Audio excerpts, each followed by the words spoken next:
Hey, welcome back to Life on the Wrist. Hope you're doing well. Today I thought I'd talk about some more value that you can find within the watch market. It's becoming harder and harder to find them as more people are getting educated on watches, and finding value within the watch market is obviously a tough thing to do nowadays, but I think this is a category that I think presents a whole lot of value for you, and that is micro rotor watches. I think there's plenty of space for the prices of micro rotor watches to grow and become a lot more desired by collectors. But before we get into that, if you haven't already, and as I say every video, like this video and subscribe to our channel. It really does help us out. And let's get into it. So the micro rotor refers to the rotor of the watch of an automatic wind watch. Now, I've spoke about it in a previous video where I explained the automatic wind watch. I'll put a link in the description of that video, but if you missed that video, I'll basically explain it. An automatic watch has a rotor that spins in 360 degrees on the back of the movement. It is attached to the movement, and as that spins, that kinetic energy is transferred into the mainspring of the watch, and as that mainspring, as that energy is released from that spring throughout the movement, the watch keeps time. Now, in a micro rotor watch, it basically is what it sounds like. Instead of having a rotor that covers the entire movement, it only covers a portion of the movement and is considered a little bit smaller. I'll make sure to put up a bunch of pictures so you can see exactly what I'm talking about. So the rotor is smaller in diameter, and it's typically makes the watch a lot thinner. And being that the rotor can be thinner, it means that the movement itself can be a little bit thinner. Now, this kind of goes back to the history of the micro rotor coming about. The first patent of a micro rotor was by Universal Genève in 1955, and it was there was basically a race for watch companies to come out with the thinnest automatic caliber that they could present to the market, and obviously creating a micro rotor to make the movement a little bit thinner meant that they could make a movement that was much thinner. And so this micro rotor really went a long way for Universal Genève. And obviously, as you may or may not know, this was used in their pole router models. They've become quite desired within the vintage watch world, and I think they still have a lot of room to grow in value based on their horological value.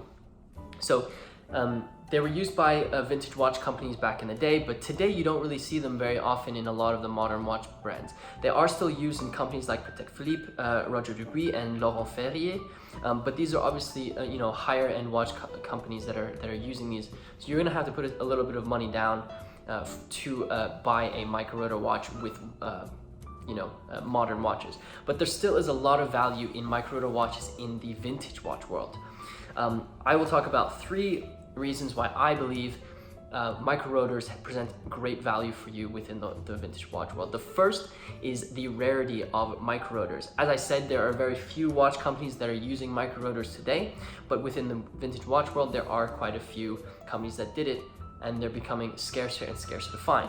Just as an example, as I said, Universal Genève has a pole router. Hamilton has a Hamilton automatic watch that has the micro rotor movement, as well as the Boulevard Ambassador ultra thin watch. These are all watches that have these micro rotors, very classic designs, but also have a really great movement, if you want to say movement score within them.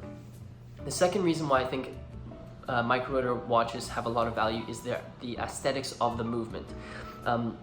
If you've ever seen a micro rotor watch, and I'm sure you're going to see all these pictures that I put up, it really is a beautiful thing to look at. To see a little small rotor that's powering the watch, really, it's a beautiful thing for your eyes to see.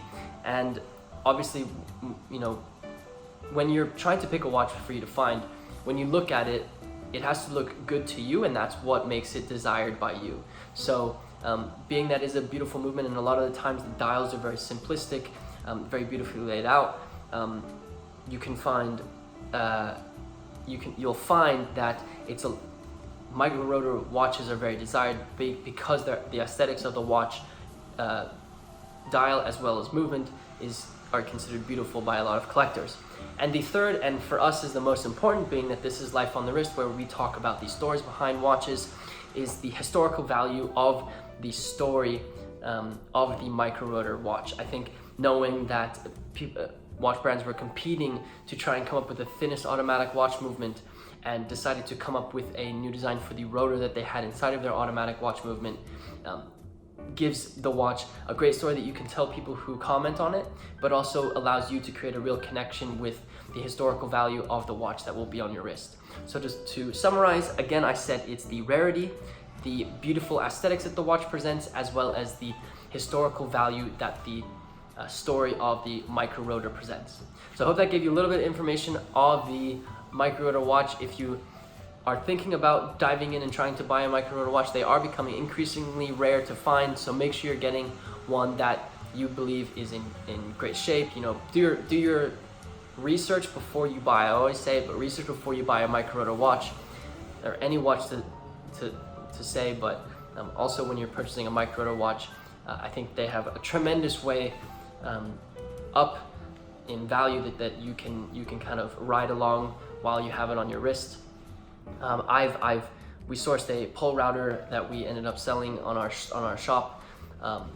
It was a really beautiful watch and really cool to own, and we had a lot of fun, you know, keeping the story of that watch alive. If you want to check it out, it's on our shop. I'll put a link the link to our shop is always in the description, so check it out. And comment below what you think about micro rotor watches. Do you think they still have a lot of do they present value to you? Do they still have a lot of way to go when it comes to appreciation and value? Love to hear what you think. And I hope that gives you a great summary of the micro rotor watch, and we'll see you in the next video. Take care.